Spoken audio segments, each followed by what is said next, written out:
Good morning. Welcome back to Ecocentric. This is another one of my upcycling videos.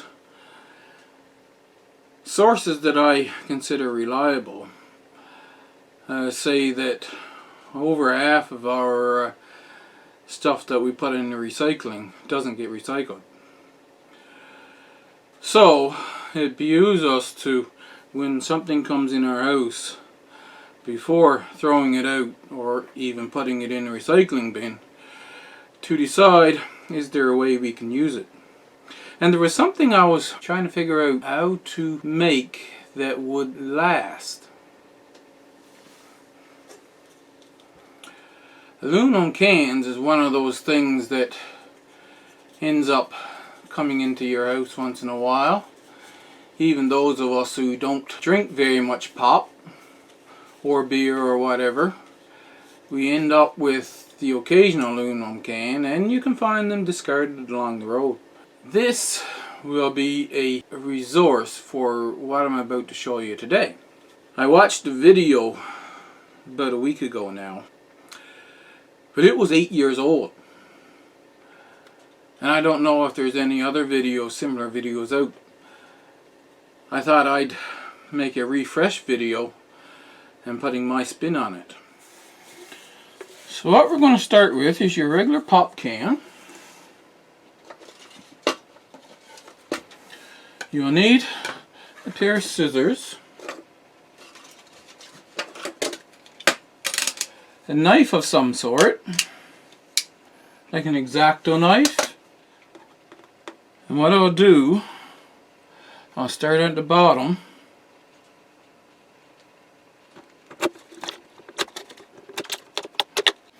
At this point you can start to use the scissors, which is a lot easier.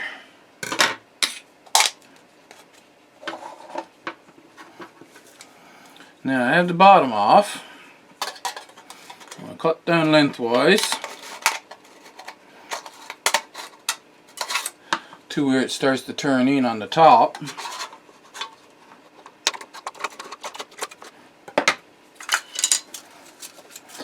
Now I'll take this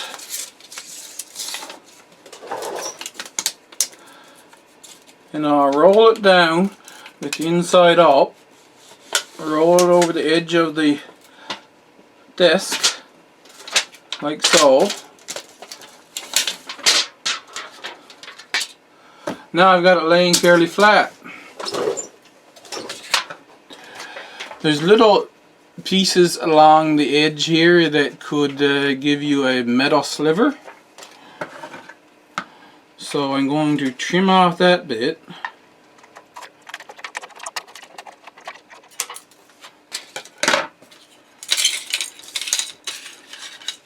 And this is what I have left for the recycling bin. The main center of the can I'm going to use.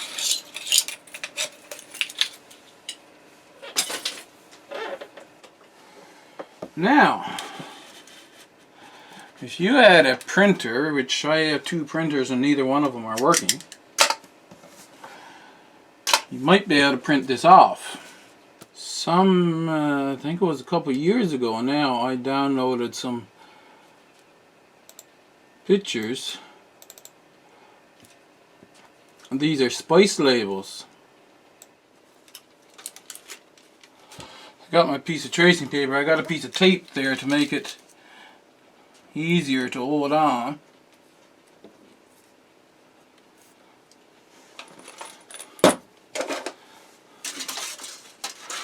I'm going to bring this monitor in close to me.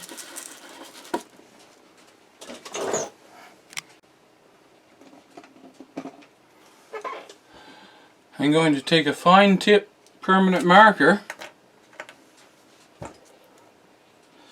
and trace that.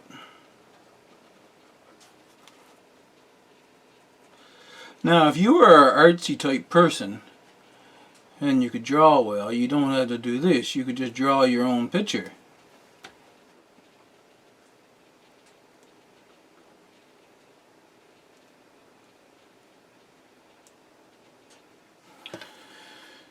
Okay, I've got the entire thing done. I'll take it off. So now I have this. I have a glue stick. This is just your normal craft paper glue. I'm going to take this and lay it there so that I can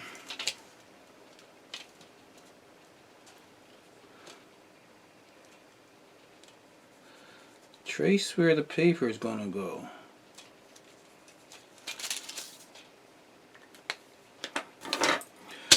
Now you see it's the outside of the can. The inside, of course, is clear silver color. The outside is the printed. Take your glue stick and wipe the can. Glue on the can all over where your picture is going to be. The reason I'm doing it on the can is because if I do it on the paper curls up.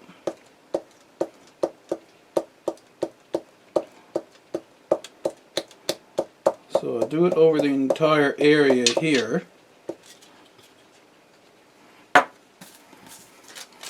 And now I have this, and I'm putting it face down on the printed side of the can.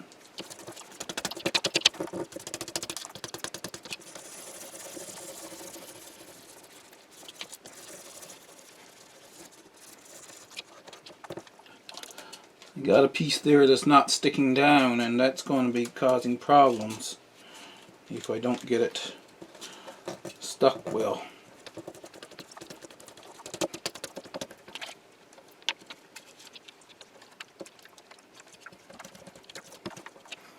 Okay, we can wait a little bit for it to dry or to set up. This is a piece of that craft foam that you can get at any craft store or at the dollar store. You need to put something somewhat soft behind your drawing. Oh yeah, and I'll show you this up close here now.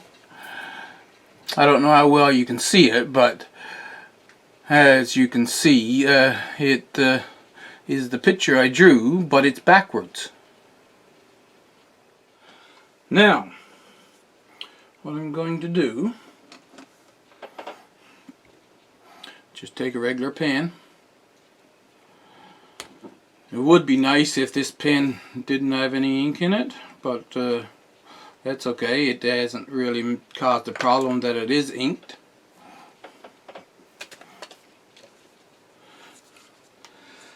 And at first, I'm going to trace all the way around this lightly, and at the first go over so that I don't break the tracing paper.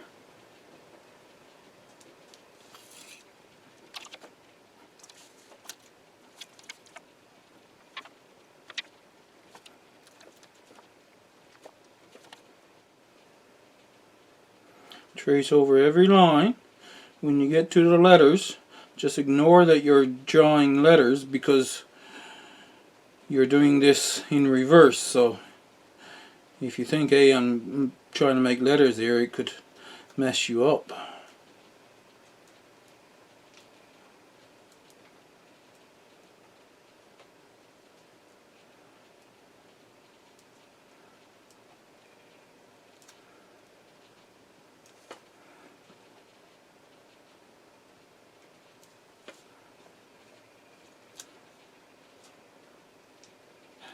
I have a faint drawing on this side, but all the letters I traced over.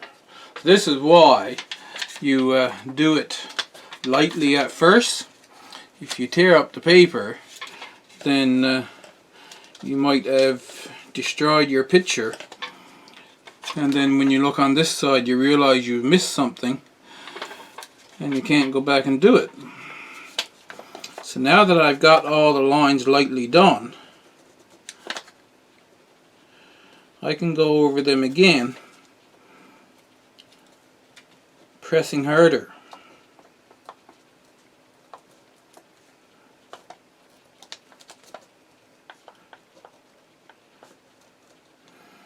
which will, in quite a few places, tear the paper.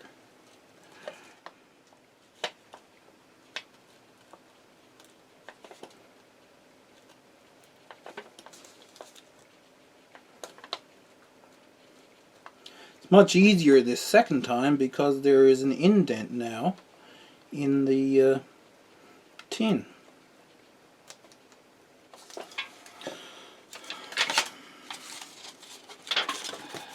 Now that I have the main portions fairly dark,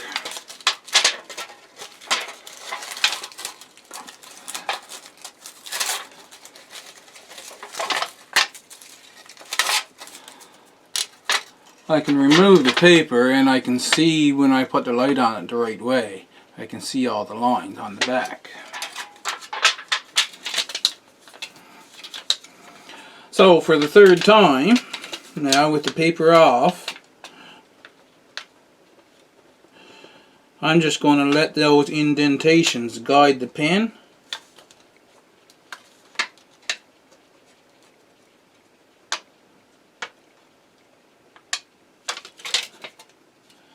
And make them fairly deep.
Due to the printing, sometimes it will be difficult to see where the indentations are, so you have to shine the light on it in the right direction.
Now I'll turn it over,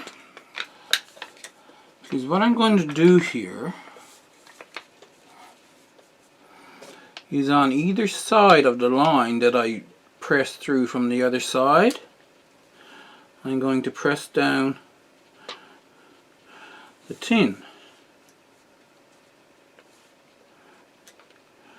Not pressing on the line themselves,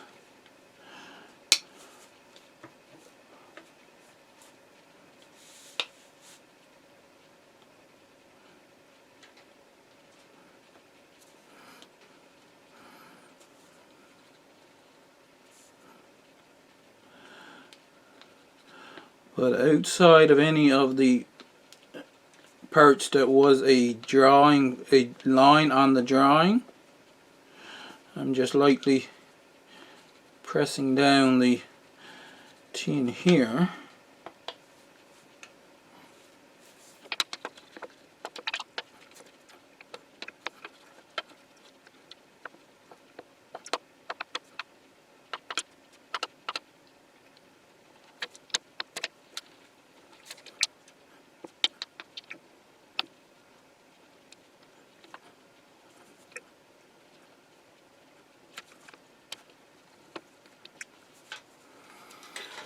because you may have noticed that it was starting to curl up. And also when you press it down, it gives it a more stronger relief. So now some parts are still faint. Right here, there's a little faint, what was supposed to be a reflection on the pepper.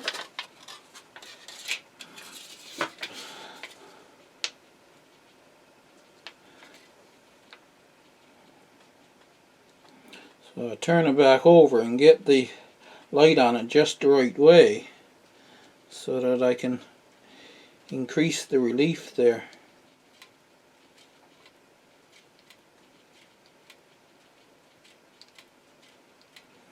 Now be careful, you can put this pen tip right on through that pop can material with it sitting on something soft like this.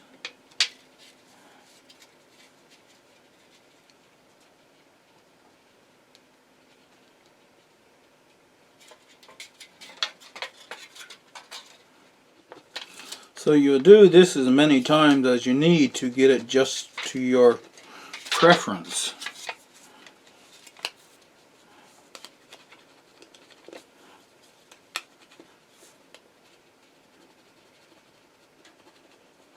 The reason I turn it around is because it's easier to come at it from the outside like this rather than go over the line that you're trying to press close to. Anyway, you get the idea. You have a silver colored relief now.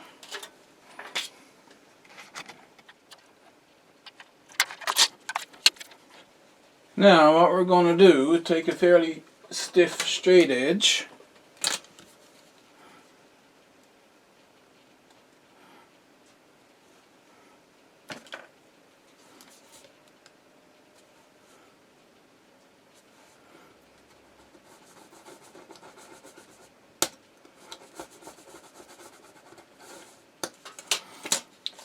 doing that enables me to easily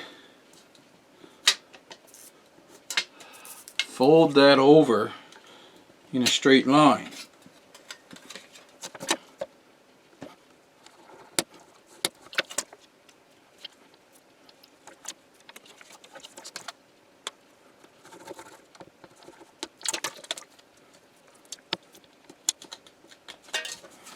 Take it off there.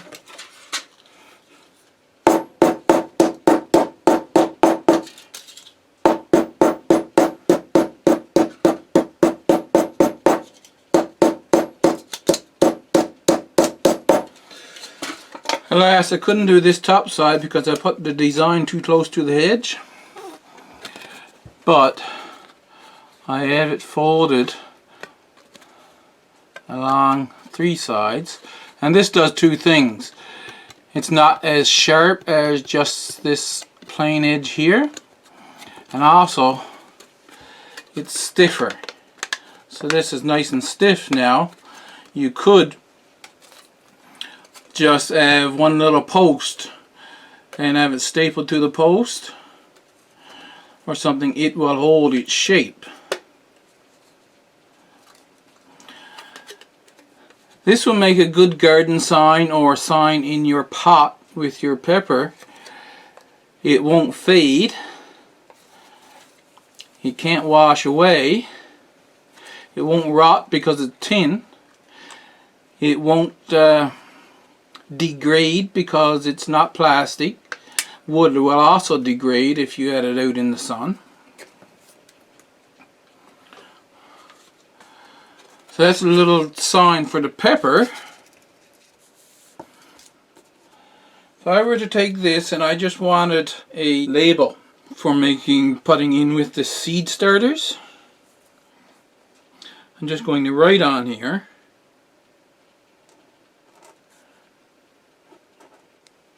chili pepper.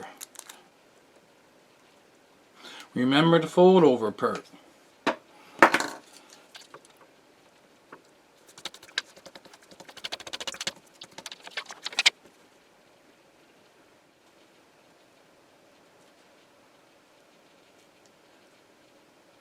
just doing your letters like this, it doesn't really take that long.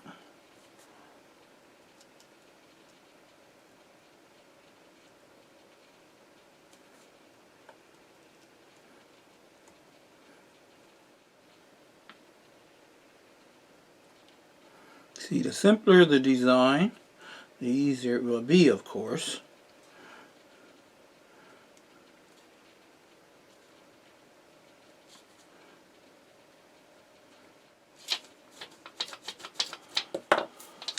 I'll turn this right side up now so you can actually see it. Very easy to see that, you see.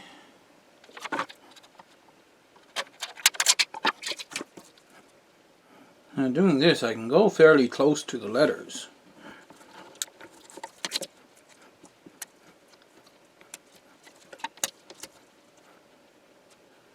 And then see how parallel I can get it to the other side.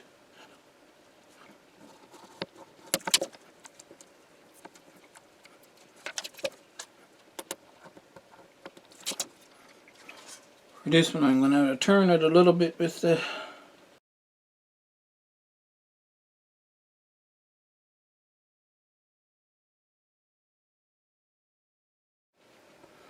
at this point, really, turning over these edges is only for a safety issue.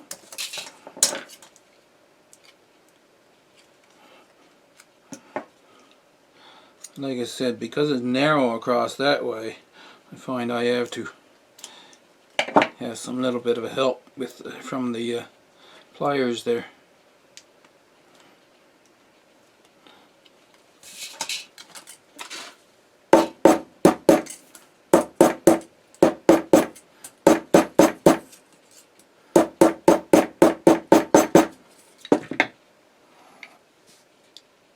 So what I've made is a plant marker sign to put in your little pots.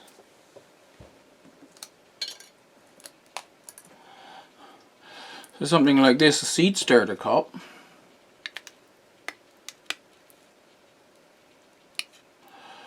You could, in theory, put them down like this.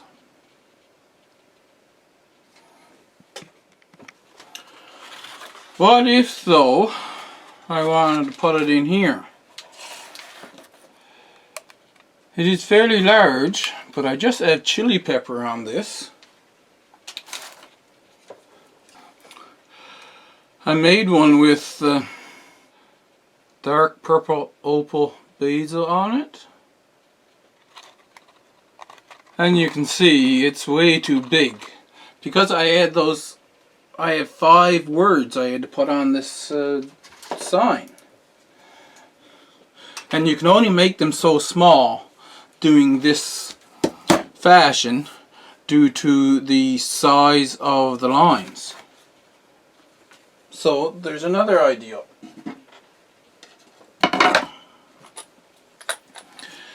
These are the punches for the metal punches. Metal workers use to mark their work. Now the letters on these are on in reverse. So we need a hard surface to do that. It would be nice, it would be helpful, I should say, if you drew yourself a line to guide where to put your punches.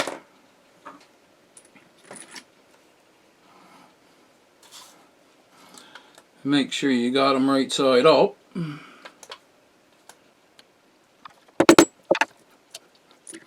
See ya.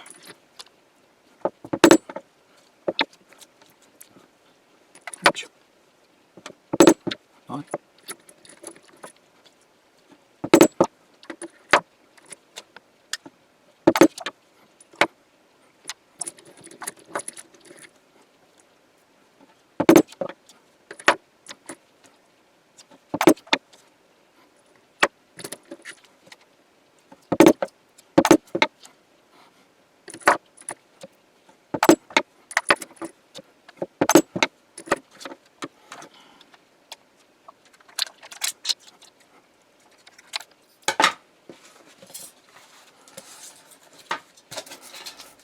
to our soft one again.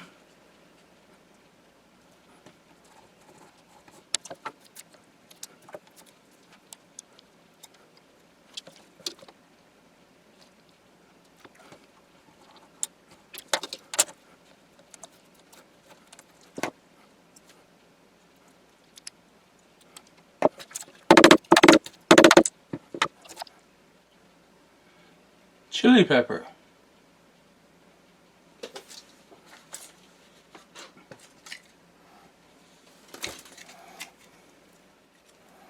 See the difference in the size. Now this is just 2 words, and if you get used to it, you'll notice that some places I have more space here than is necessary, so I could have made this shorter. However, well, I'll put them in here.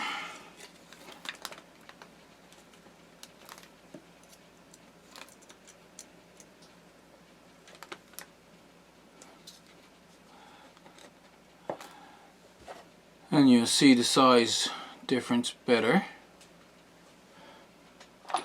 Also, it's very easy to put them in the tiniest of the seed starting cups that you'll want.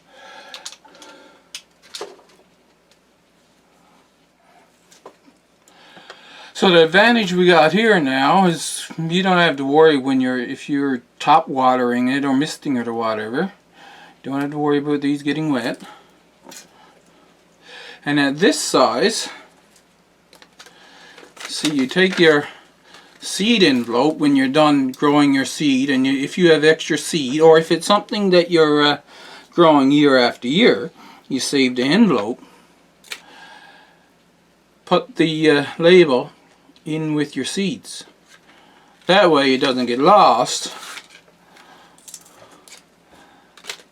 If it's just a couple letters, a couple words, then you could probably put a bigger one in there.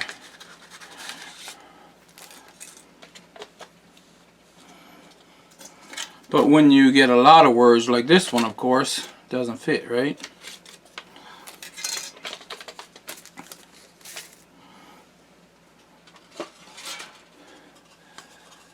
This was my original thing. I wanted to figure out a way to make a permanent garden sign for the perennials. And so I've got a picture here, of course, of amaranth, and then the word amaranth down below. I've glued it on to just regular wood, plywood like this. Now this plywood will rot. That amaranth sign never will, so I could, if it started to come off the wood, I still wouldn't be losing my sign. I could just replace it, put it on another piece of wood.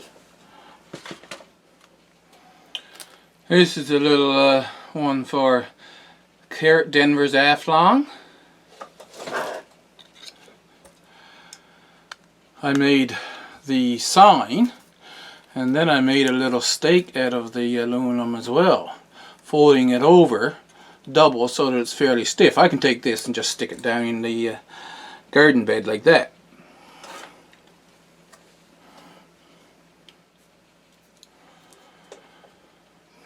Here's a spice bottle. I made one sign and put a tape to the side of the bottle itself. And then I made a piece for the top. Of course, now when you're doing a spice bottle,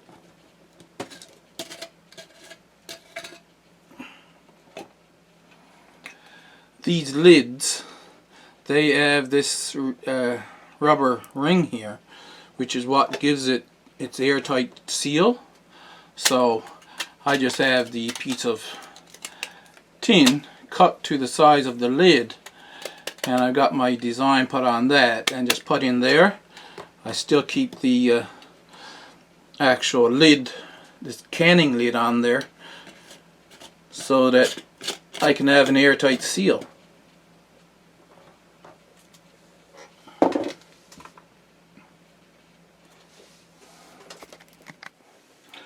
I was thinking of several ways of making signs,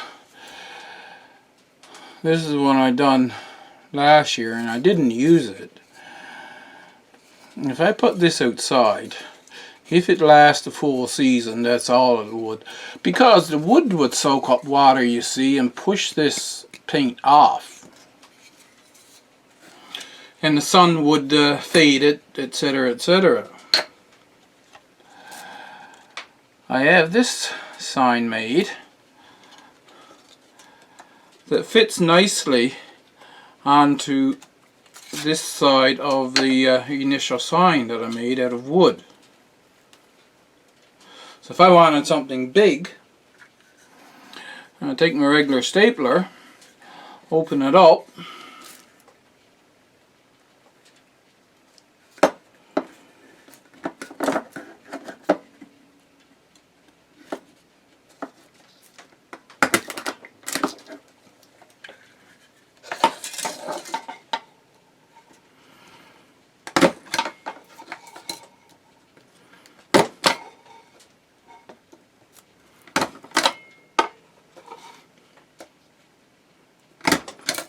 the staple doesn't always go into the wood because they're not the strongest of staples.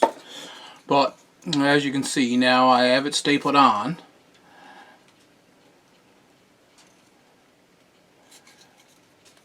And it's not going to fall off. I could take that and stick it down in the garden.